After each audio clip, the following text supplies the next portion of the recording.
Inside College Sports. I'm here with Ture Linden. He's part of the Penn State's men's hockey. So, Ture, how's the season going so far? Yeah, it's been great. Every season in college hockey is up and down, but I think we have a great team this year. We're looking to make a run. We got 2 games left, and then playoffs. So this is kind of crunch time where we got to get some wins and start making a run in playoffs. So it's exciting. No, you had a phenomenal game this week against Minnesota. You had to go against players such as Logan Cooley, who's drafted in the 2022 NHL draft. How did that make you feel? Like you were against someone that high of a caliber, and you were able to score a goal the second game. Yeah, it's fun when you get to play against guys of that caliber and that are going to play in the NHL very soon. So kind of a good test. Obviously, I'm a lot older than them, so I like to try and outmuscle them and beat them however I can. But it was a good experience. I think Minnesota is one of the best teams I've ever played against in terms of their skill level and the depth that they have and everything. So it's definitely a great test for our team. No, 100%. So another thing I wanted to ask is, why college hockey? Why did you choose to play just in the collegiate level? And what do you hope to gain from this? Yeah, it's a good question. I think, there's always the major junior college route. For me, I wasn't very good when I was younger. It took me a while to develop. And I don't think I was ready for that level high of hockey. And I got to play juniors here in the U.S. and then it gave me a chance to play college. I didn't commit to college until I was 20 years old. But I think the college route was always something I was interested in because you get to get a degree while you're playing hockey and have the social life, the academics and athletics all in one place. Now, you have one of the most unique stories I've ever heard. Like you said, you committed to college when you're 20. You played 4 years at RPI. You were a senior captain your senior year. You had 39 points on 20 goals and 19 assists. What brought you out to Penn State? Yeah, so for me, it was kind of about playing on a bigger stage to get seen more and have a chance to win. Last year at RPI, we weren't allowing fans in the building, so scouts weren't there to watch us. My parents couldn't come watch me play. Penn State's also kind of a dream school for me, being so close to home, and being, I know a lot of people that have gone here, and it's a pretty fun place to be. So I think the mix of those things and, like I said, having a great skilled team to play on with a lot of weapons around you is pretty exciting, and a dream come true. Do you have the NHL in your future? What are you hoping to gain out of this experience?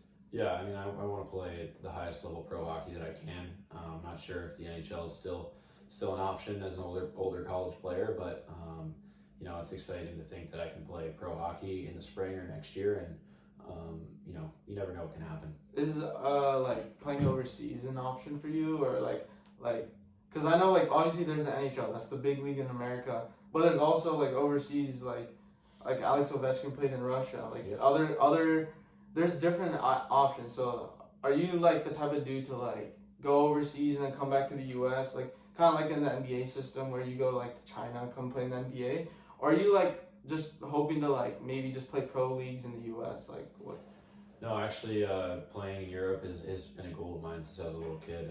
My dad's from Sweden, so I'm working on getting my Swedish passport, so it'd be a lot easier for me to play over there. And they get paid very well, and it's a great league. So it'd be a dream for me to play in Sweden or really anywhere in Europe. I think that's definitely something that I want to do. No, I have written down here that your grandpa played for a pro soccer team in Sweden. Did that have any impact on you playing hockey, or why did you choose hockey rather than soccer? Yeah, well, I played both growing up, but I had to choose at a young age. Obviously, hockey's very demanding, taking up basically 3 seasons of the year. But yeah, I'm also named after him. But it's cool to have an idol like that. He was my dad's idol, and I think for me, so you want to know my story about how I kind of got into hockey. My dad was a big hockey fan, but his family couldn't afford it growing up, so he would just play on the lakes in Sweden. And he came over here, and he was always watching the Caps, big Caps fan.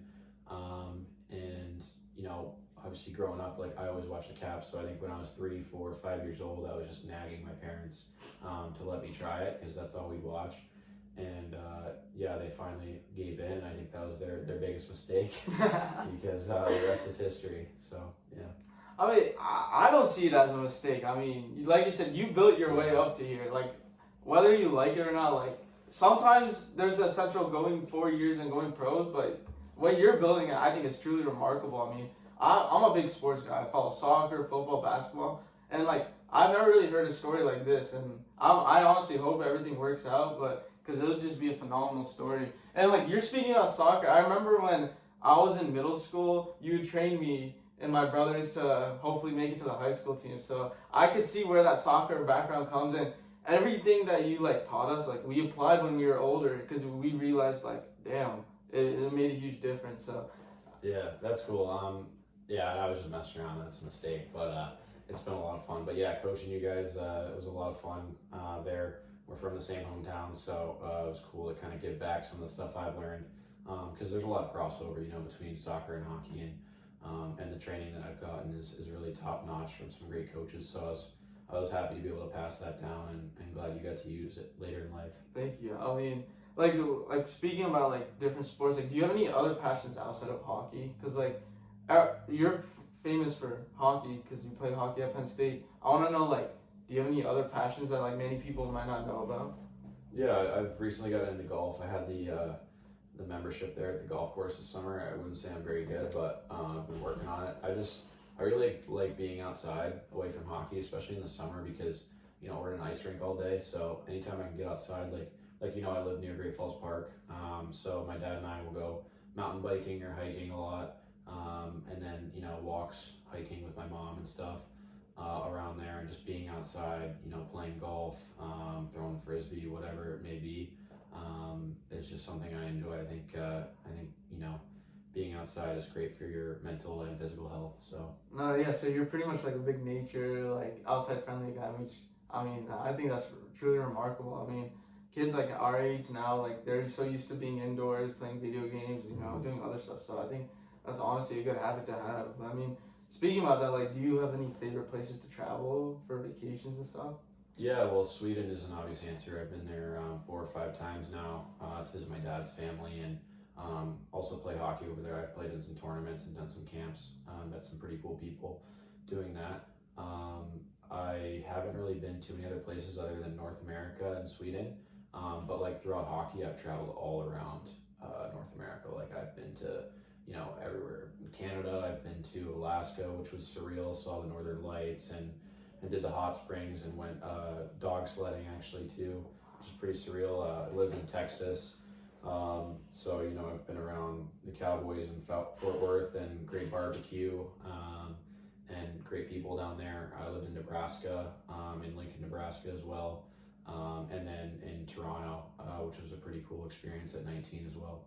So you've just been all over the place. I mean, Yeah, a bit of a suitcase. I wish I could say that. I mean, because in the U.S. I travel minimally if I have to, Mm-hmm. but I'd love to like just travel because I'm someone who travels a lot and like to the Caribbean and stuff. Mm-hmm. So getting around, living in different places, adapting to new environments, I think it's just a skill that I hope to have in the future. So I mean, Yeah, I'd love to go to the Caribbean. That's definitely on the bucket list. Haven't been. I mean, I'd love to go to Sweden. I mean, Europe has just been on my like mine and my family's minds. Like everything about Europe, like England, France, even yes. Because I have a grandpa who lives in Sweden, but I never visited him there. So I'd just definitely love to visit Sweden. I mean, Yeah. and so like you're talking about outdoors. How does like outdoor hockey compare to indoor hockey? Like you said, you played on the lake, right? I have a couple times. I'm pretty jealous of the kids that live up north, as you know, in Virginia. Like our lakes don't freeze over. Yeah. So the only times I've played outdoors are at boarding school in Connecticut, or when I was playing in Canada. We had a lake outside our billet house, but it's a lot of fun. The difference is like the ice is not smooth like you think. Most of the time it's bumpy and it's tough to handle the puck on. It's tough to skate on. So I think that guys that grew up doing that maybe handle pucks better and skate better because they're used to worse ice. I don't know. But definitely something I'm jealous of. Like I wish I had that growing up to just be able to go out back in the winter and play with your buddies or whatever would be pretty cool. I mean, I had that a little bit with like street hockey, but as you know, not many kids in our area play hockey, so not really. Yeah, I mean, so like, would you say like the ice hockey and street hockey is like kind of the pickup version of like basketball and soccer? Like kids like you said in Canada would just go outside to the like a frozen lake and just play. Is that like a common Yeah, occurrence? exactly. And to kind of go off that, also like in Minnesota and stuff, I remember going up there for a tournament, and one day, there was just a stick and shooter pickup going on, and we were like, okay, how much is it? And they were like, no, we don't pay here. Like, just get on the ice. Like, yeah, it's just surreal. Whereas in Virginia, like, ice time's really expensive, so it's a lot different. There's a lot more access to ice, and that's what ultimately why, I left home at 14 years old to go north and try and make it and be on the ice more. No, I mean, yeah, because like I didn't really know Virginia wasn't that big into hockey. I mean, It's getting bigger now, though. Like, there's a lot more rinks by us and a lot more talented coaches than when I was growing up. But I was also lucky that there was a few good coaches growing up, and my dad was willing to take me to the rink and pay for ice time and all that. So I can't really complain too much. I was very blessed. did you have like you said you traveled everywhere? Do you have like a favorite hockey rink in mind? Like if like let's say like okay, you have a free summer to train somewhere. Where are you training? Like in the whole out of the whole country? Well, to be honest with you, the setup at Penn State is really great. Like, we have the best trainer, equipment managers, everything, coaches and stuff. And in the summer, we have free access to all that, which is pretty surreal. Like, hockey's an expensive sport, and ice time's hard to get. And here, it's as much as you want. You can train multiple times a day, and that's what we do in the summer. And you're playing with great players. Like, we have alumni coming back, pro players coming back to train here. Like my buddy Alex Mosier is also from Virginia. He comes back in the summer and we train with him, and so it's just a great group of guys to train with. So it's kind of hard to pick another place than this. No, I mean I'm not really. Me nor the viewers are like really familiar with Penn State hockey. Like, are they like successful in like setting up players for the NHL like or internationally? Like, just I want to know like what is Penn State hockey like? Yeah, so it's a new program, which is interesting, but they've already had a lot of success with winning the Big Ten championship and going pretty far in the tournament and stuff. And I think we have another chance to do it this year. It's just pretty impressive that a team that's this new has this much success. And then there's a lot of players playing at the next level. Like I said, they'll come back here and train in the summer, but really talented players right below the NHL. A couple guys that have played in the NHL, guys playing overseas in Europe. Yeah, it's just it's pretty cool to see the amount of success they've had in, I don't know, I think it's 10 years now. Yeah, I mean, I didn't know that until I heard it from you, but that's just honestly phenomenal. I mean, yeah, to see how far they've come this year. What, they're ranked seventh? Yeah, we're seventh. Seventh, and like they just lost to Minnesota in overtime, which is unbelievable. Because like you said, there's two NHL caliber players on their team, and they're ranked top 3. So I think that's just phenomenal. And we beat them earlier in the year. I think our team, we have tons of guys capable of playing the NHL as well. So it's exciting. So you were talking about like how in RPI you didn't really have fans. What was like that feeling when you came out to like Penn State's hockey rink and you saw all those fans just watching you like warm up and do all this stuff? Cause like I want to know like what goes on your mind, cause like you said you weren't used to that many people, and now you're seeing like a couple thousand people every weekend. Yeah. Well, the reason we didn't have fans at RPI was because of COVID. They were very strict about it, so we did have fans before that. I would say it was about half the size of our rink. So it was a pretty cool environment as well, but Penn State's honestly on another level. Like, it's sold out every night, over 6,000 people, white out. Whenever we play a Big Ten game at home, it's just surreal. Like, you can't hear yourself think out there at times. Like, it's one of the loudest buildings I've ever been in. And it's some of the most people you'll ever play in front of in college. Like, I think we lead the nation in capacity every year at over 100%. Like, we sell out, over capacity, literally every night. So, getting a chance to play in front of that environment for, 15 to 20 games, is we're pretty lucky. Do you have like a favorite opponent, like a memory game? Like some people say like Ohio State because it's like our biggest rivals, but I want to know like what's more of like your favorite game. Yeah, I think my favorite game this year was beating Michigan at home when they were number 1. I think we weren't even in the top 10 at the time, and we dominated them the first night, to be honest. And the crowd that night was I think one of the records for most we've had in the building. And like I said, it was extremely loud. Like they were so pumped we were beating number one Michigan, and we had like a penalty kill. I think I told this story, but we had a penalty kill in the third period, and after it, I remember getting on the ice and just like the whole building was just rocking. Like couldn't hear anything, couldn't hear my teammates. So definitely one I'll never forget. So let's step away from hockey for a second. So like I said, you come to Penn State. How do you manage like being a student athlete, like having your classes and hockey at the same time? Because like for a lot of people, it's difficult enough just to go to school here. You have to do both that and then like playing hockey. So like you want to explain a little bit more about that?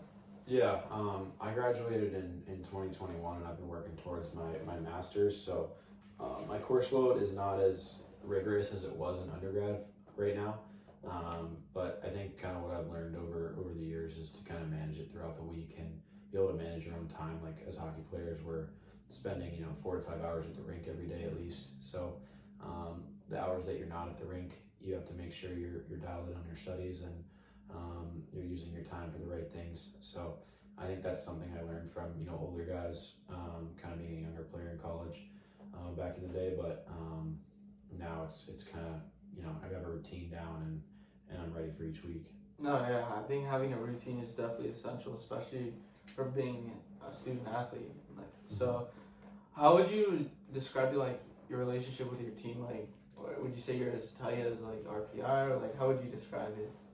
Yeah, it's been awesome because like coming in for 1 year as a grad student, like you don't really know how tight you're gonna be with the team. You don't really know if they're gonna treat you like a senior or just a new player on the team. But I was able to come in the summer and kind of meet guys one-on-one for the first bit because guys were kind of tripling in, and I think that really helped. And then also like we have so many seniors that like it feels like they all kind of decided that me and Ashton Kohler, the other grad transfer, are going to be part of that senior class and treated as such.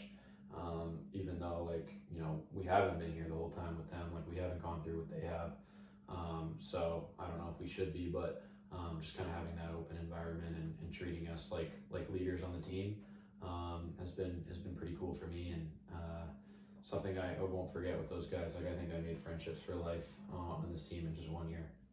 Are you planning to stay here just for 1 year, or what's the plan after like this year?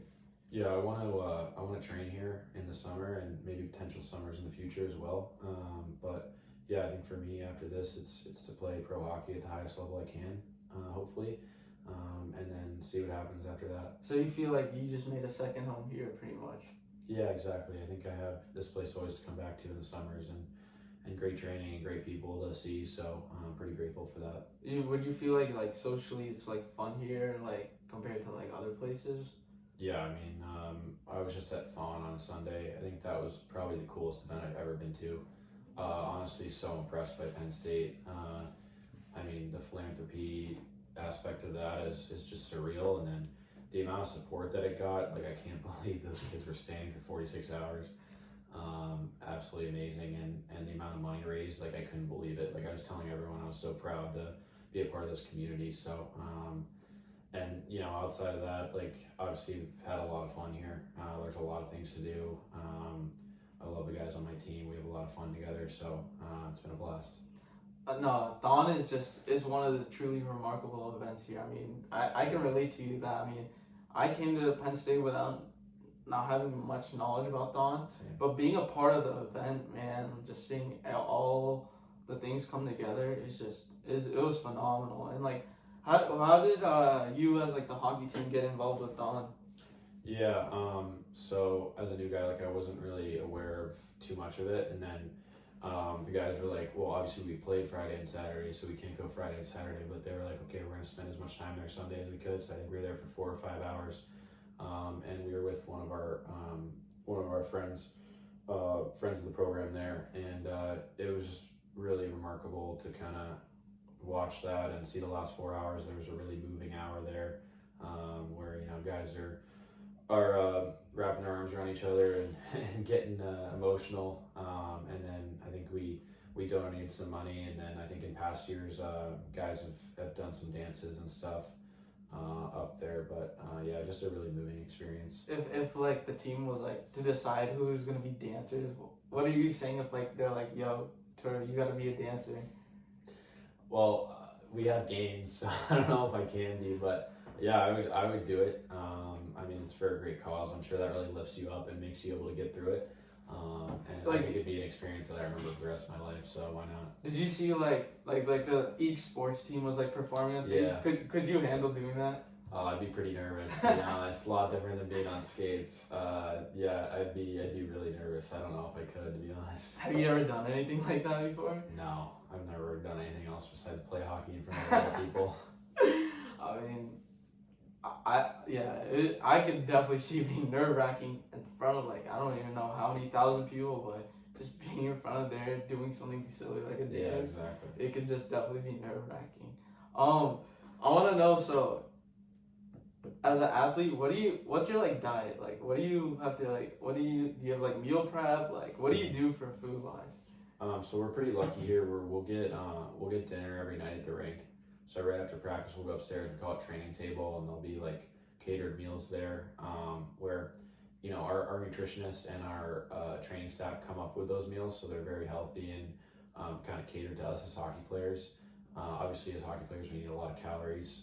We're not smaller athletes. Like we need to have a little bit of extra on to be able to get through the season and be able to withstand hits and not get injured and so forth. So for me, it's getting as many calories as I can. Obviously, pretty typical stuff. We have a smoothie bar now where they'll make us protein shakes after every workout and skate and game. So that helps with calories and obviously getting a lot of protein in. But really, our nutritionists and trainers do a great job. Do you have any like favorite meals specifically? Last night we had shrimp scampi, which I thought was really good. That sounds good. Yeah, we've had what else? We have taco night. Might be taco night tonight because it's Taco Tuesday. Taco Tuesday. That's a good one. I love Mexican food. And then like the classic, like before games, it'll always be chicken and pasta with either red sauce or vodka sauce, and then it'll be steak and potatoes and a salad. So those are always good options as well. And then on the road, we'll get like a fancy meal Thursday night before the game, either like a steak or salmon type thing, which is really nice. So you guys are eating pretty good at. Yeah, they keep us well fed for sure. Wow, no, that sounds amazing. So you have like a Swedish background. Do you have any favorite Swedish dishes? Because I'm very unfamiliar with like Swedish food. Yeah, so. I love Swedish food. Specifically like meatballs, mashed potatoes, and they have this like special like gravy type thing. I forget the name of it right now. And then with lingonberries as well, which is like kind of like a cranberry substitute, but it's native of Sweden and it's phenomenal. Something like that, and then like their desserts, they're unreal. Like apple cake or different danishes. Their chocolate's really good. Like I just feel like everything over there is really fresh, clean ingredients. And So like in the future, let's say like 10 years from now, do you see yourself living in Sweden or in the US? Let's say you get the passport, everything works out. You have the choice. What are you choosing? I would be open to either, honestly. I don't want to be too far from my family. So, if they're over here, I'm not sure I want to live that far away because I wouldn't want to see them only a couple times a year or something. So I would definitely want to not be too far from them. So I think I'd have to say the US. But what if they traveled with you? Like, let's say it's a whole package. Like, then yeah, I mean, honestly, I'm the type of person where I'd have to have like a trial period. Like if I played over there for a year and I absolutely love it, absolutely. I've played over there for a year and I want to come back here and I miss American culture and everything. I'd come back. My dad always complains about the weather in Sweden, like it's always cloudy and it's colder. So I don't know if that would play an impact as well, but who knows? I mean, the weather here though is like you could say like it's pretty bad in my opinion. Because I mean, summers are fine. Summer, spring, they're fine. They're like it's good weather. But winters here can get super brutal. I mean, I think as a hockey player, I feel like you don't get as affected as like us normal people. A lot of us are used to the cold, but I'm from the same place as you, so okay, that's true. I grew up expecting Virginia, but then I went up to Connecticut, so it was colder. Yeah, when I came from Virginia to here, it's like a 10-degree difference. Like I was expecting, okay, it's gonna be a casual winter, just wear a jacket, but. Nah, it's so frigid here. Yeah, the wind. The windshield is so bad. Like I could barely feel feel my fingers. Like, Yeah. it is horrible here. Like, I'm surprised. And you said you were in Connecticut, so I mean, Yeah. so you're pretty much used to like any kind of weather. Yeah, I mean, my past winters since I was 14 have been up north, except for one where I was in Texas. So. Yeah, Texas.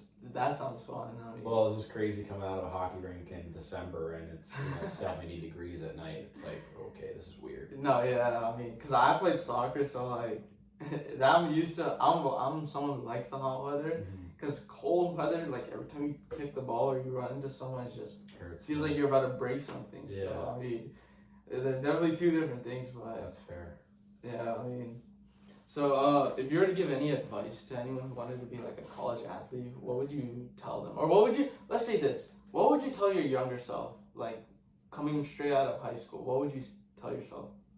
Yeah, I think my problem then was confidence and belief in myself. Like, I would just say to kind of keep working on your skill, keep working hard, like keep outworking the people around you, and you know what'll happen for you. Like, obviously the harder you work and the more you put into it, the more you're gonna get out of it. So I think just like don't beat yourself up too much when you're not having success, because it's really a roller coaster. Like, there'll be times in the season like you're not liking hockey, you're not feeling great about anything. Like, it gets really dark at times when you're not having success and your team's not having success, and then there'll be times where you feel like, you know, amazing, you feel like the man, like your team feels great, confidence is high. So it's I think what you've done is like you've shown a path to many people who like to just keep hope. I mean, like you said, you committed to college when you were 20, and then from there you worked your way up, and you're at Penn State, which is a phenomenal school.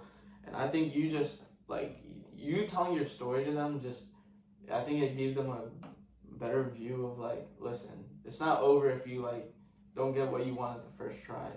So yeah, I mean, dude, I appreciate you being here. yeah, definitely, that was a lot of fun. Yeah.